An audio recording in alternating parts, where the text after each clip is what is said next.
हरित प्रणाम। मैं श्याम सरजानी, एसोसिएट प्रोफेसर समाजशास्त्र, राजकीय डूंगर महाविद्यालय, बीकानेर, राजस्थान। हम कोरोना वायरस को हरा सकते हैं अगर हम 4-5 महत्वपूर्ण बातों के ऊपर ध्यान दें और उन्हें माने तो। पहला, अभी राजस्थान में आज से लॉकडाउन 31 मार्च तक के लिए घोषित किया जा चुका है। आज माननीय प्रधानमंत्री के आह्वान पर हम जनता कर्फ्यू का पालन कर रहे हैं पूरे देश में। तो ये जो आज जिस तरह से हमने एकजुटता दिखाई है और सरकारों की अपीलों के ऊपर हमने अपने आप को संयमित रखा है, बस हमें इस सिलसिले को जारी रखना है जब तक लॉकडाउन है तब तक। और जिन राज्यों में लॉकडाउन नहीं है वहां पर भी हमें अपने आप को सीमा के अंदर रखना है, क्योंकि ये जो शब्द है जनता कर्फ्यू, इसका मतलब हमें जनता के रूप में खुद के ऊपर कर्फ्यू लगाना है। और ये जो सोशल मीडिया के ऊपर कुछ इस तरह की पोस्ट चल रही है कि आज के जनता कर्फ्यू के बाद में जो बैक्टीरिया है एटमॉस्फेयर में, वायरस है, वो मर जाएगा। तो मित्रों, मेरा आपसे निवेदन है कि ये जो सूचना है ये भ्रामक सूचना है, क्योंकि अगर एक दिन के कर्फ्यू मात्र से अगर वायरस साफ होता तो फिर इतने दिन लॉकडाउन करने की अलग अलग देशों में नौबत नहीं आती। और हमारे यहाँ भी ये जो 10 दिन का लॉकडाउन का डिसीजन लिया गया है, या पंजाब में भी आज डिसीजन हुआ है लॉकडाउन का, इसकी कहाँ जरूरत पड़ती। तो आप इसके मायने समझिए, ये शुरुआत है, पर ये न समझिए कि 9 बजे जैसे ही जनता कर्फ्यू खत्म होगा सारे वायरस खत्म हो जाएंगे। तो ये कुछ जो भ्रामक बातें हैं इनसे हमें सावधान रहना है और हमें अपने आप को घर के अंदर रखना है।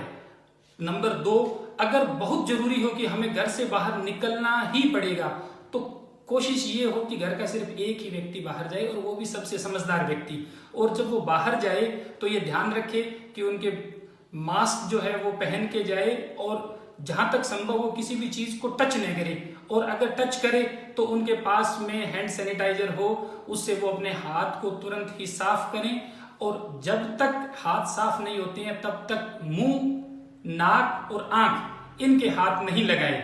और जैसे ही वो घर पे आए तो ये ध्यान रखें कि घर पे हमें नल को खोल करके और हाथ नहीं धोने हैं। हम घर में किसी सदस्य को ये कह दें, हम हमारे जूते चप्पल जो पहन के गए हैं उनको बाहर खोलें। उसके बाद में घर में जो हमारे सदस्य हैं उनको हम किसी समझदार सदस्य को ये कहें कि वो मग में पानी लेकर के और हमारे हाथों पे पानी डालें, और बहुत ही सुरक्षित तरीके से हम साबुन उठाएं और उसके बाद में वॉश बेसिन में हम हाथ धोएं, ताकि हमारे वॉश बेसिन का जो नल है उसके ऊपर हमारा हाथ है वो टच नहीं हो।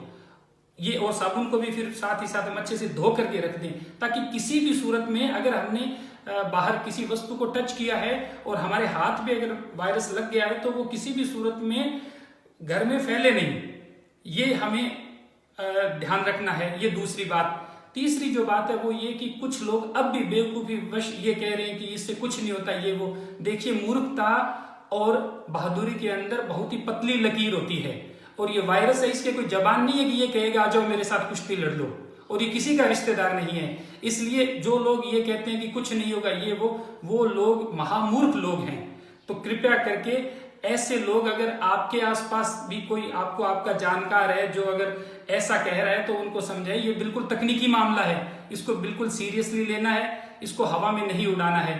चौथी बात, अगर हमारे आसपास में कोई भी विदेश से व्यक्ति आया है तो उसकी हम सूचना जो है वो अब अखबारों में, सोशल मीडिया पे हर जिले के जो हेल्पलाइन नंबर है वो आ रहे हैं, वहां पे हम सूचना दें।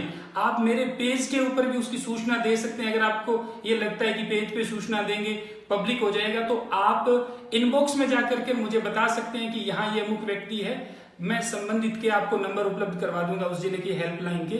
क्योंकि कुछ लोग डर के मारे छुप रहे हैं, तो वो अपने लिए तो खतरा ले रहे हैं, अपने परिवार और समाज के लिए भी खतरा ले रहे हैं। तो इस बात का भी हमें ख्याल रखना है। और अगली जो बात है, चौथी बात, वो ये कि ये जो सरकार का निर्णय है, राज्य सरकार का, केंद्र सरकार का, ये जितने भी डिसीजन हैं इनकी पालना हम 100% करेंगे, तभी ये निर्णय कामयाब होंगे। और ये हमारे स्वास्थ्य के लिए लिए गए निर्णय हैं। और इसमें जो एडवाइजरी केंद्र सरकार और राज्य सरकार जारी कर रही है, हमें उस एडवाइजरी को फॉलो करना है। वो क्योंकि बड़े बड़े जो डॉक्टर्स और साइंटिस्ट है उनसे पूछ करके और उनके दिशा निर्देश के हिसाब से एडवाइजरी गाइडलाइन बनी हुई है कि ये करना है और ये नहीं करना, और हमें बिल्कुल उसको मानना है। आप देखिए, वुहान का उदाहरण लें, चाहे इटली का उदाहरण लें या दूसरे देशों का उदाहरण लें, वहां जिस जिस शहर में भी संक्रमण फैला है वहां पे वही परिवार और वही व्यक्ति बचे हैं जिन्होंने संयम का पालन किया, जिन्होंने एडवाइजरी को माना। तो हमारे यहाँ भी अब तीसरी स्टेज आ गई है, यानी स्थानीय स्तर के ऊपर केस मिलने शुरू हो गए हैं।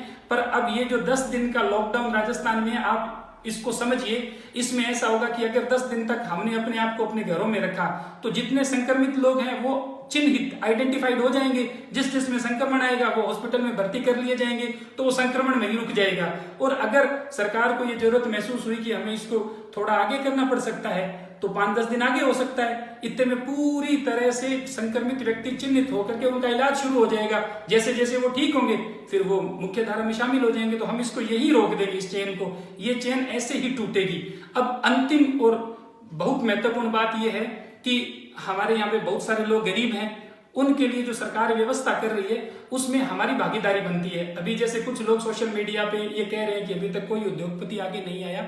उद्योगपति आगे हो सकता है अब आ जाए, और उनको आना चाहिए, ये मैं भी निवेदन करता हूं। पर हमारी भी जिम्मेदारी है। हम करोड़ और 2 करोड़ तो नहीं दे सकते, पर 100, 50, 1000, 2000, 5000 रुपए जितनी हमारी सामर्थ्य है हम मुख्यमंत्री राहत कोष में जमा कराएं। इसके लिए मैं चूंकि पहले खुद करके और हमेशा बात कहता हूं, तो मैंने अभी मुख्यमंत्री राहत कोष राजस्थान के खाते में 1000 रुपए ऑनलाइन पेटीएम के माध्यम से ट्रांसफर किए हैं, और उसकी रसीद मैं इस वीडियो के नीचे कमेंट के अंदर अपलोड कर रहा हूं। आपसे भी निवेदन है कि आप गूगल पे जा करके और मुख्यमंत्री राजस्थान राहत कोष या chief minister Rajasthan relief fund जैसे ही आप टाइप करेंगे तो उसकी डिटेल आ जाएगी। और उसमें SBI का खाता है, राजस्थान का जो सचिवालय है वहां उसकी शाखा है, उसमें खाता नंबर और सारी डिटेल है। तो आप खाता नंबर और जो खाता धारक का नाम है उसमें आप लिखें मुख्यमंत्री राहत कोष राजस्थान या chief minister relief fund Rajasthan, और IFSC कोड डाल करके, और आप जितना अमाउंट उसमें योगदान करना चाहते हैं अपनी तरफ से, जितनी राशि वो उसमें जैसे ही आप डाल के और सबमिट करेंगे वो राशि मुख्यमंत्री राहत कोष में चली जाएगी। अगर हम सब लोग ये तय कर लें, करीब 5 करोड़ से ज्यादा हमारी जनसंख्या है, तो उसमें से और नहीं तो 60-70 लाख लोग हैं, वो तो ऑनलाइन ट्रांजैक्शन करते ही हैं। अगर हम नहीं करते तो हम किसी मित्र को कहते हैं कि मेरे हिस्से के आप इतने पैसे डाल दो, मैं आपको बाद में कैश दे दूंगा। तो हम अगर सभी ये तय कर लें कि हम हमारे हिस्से का योगदान देंगे, तो हमारी सरकार के हाथ बहुत मजबूत हो जाएंगे। क्योंकि सरकार आखिर है किसकी? हमारी ही तो है ना, और हमारे लिए कर रही है। तो हमारे जितने जो गरीब भाई बहन है उन सबके प्रति हमारी जिम्मेदारी है। तो हम करोड़ 2 करोड़ तो नहीं दे सकते, पर हमारा जो भी छोटे से छोटा योगदान भी महत्वपूर्ण है। और इस संकट की घड़ी में एकजुटता प्रदर्शित करने का ये भी एक बेहतरीन जरिया है।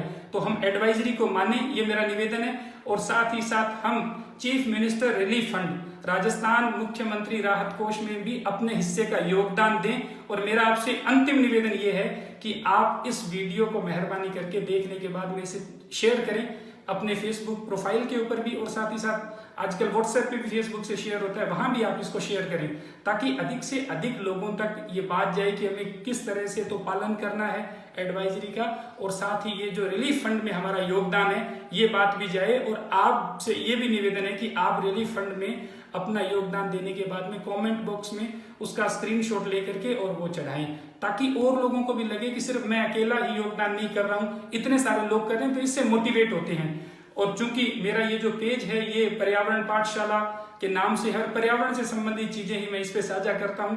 पर अब इस संकट की घड़ी में मैंने ये तय किया है कि जब तक हम इस जंग को जीत नहीं लेते हैं तब तक कोरोना वायरस से जुड़ी हुई जो भी महत्वपूर्ण सूचना होगी या एडवाइजरी होगी वो मैं आप सबके साथ में साझा करूंगा।